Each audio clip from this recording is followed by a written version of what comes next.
আবসার সাল্লি কলবি আলা দীনিক ইয়া আল্লাহ। আল্লাহ আমাদের জীবনের সমস্ত গুনাহ মাফ করে দাও আল্লাহ। আমাদের সগীরা কবিরা জানা ওনারা শিরকি বিদাতি সমস্ত গুনাহ থেকে মাফ করে দাও। আমাদের কলবকে আপনি পরিষ্কার করে দিন, কলবে জিকির জারি করে দিন, নফসে নসিব মুতমাইন্না করে দিন, ঈমানকে মজবুত করে দিন, ঈমানের সাথে হুসনুল খাতিমা নসিব করে আল্লাহ। বালা মুসিবত বিপদ আপদ হয়রানি পেশানি মামলা মোকদ্দমা সকল কিছু থেকে আমাদের সবাইকে আপনি হেফাজত করেন আল্লাহ।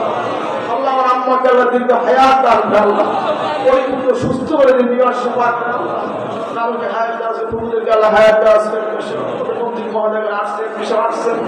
আল্লাহ সবাইকে নিয়ে হায়াত দান করে আল্লাহ। সবাইকে হায়াত দান করে আল্লাহ। আল্লাহ সবাইকে দ্বীনের পথে ইসলামের পথে রাখেন আল্লাহ। আল্লাহ বাংলাদেশকে আপনি শান্ত করে দেন, দ্বীন নিয়ে ইসলাম নিয়ে সাথে থাকার তৌফিক দান করেন। এখন জন্ম সনদ দিয়ে খোলো বিকাশ স্টুডেন্ট অ্যাকাউন্ট। নিজের বিকাশ নিজে কর।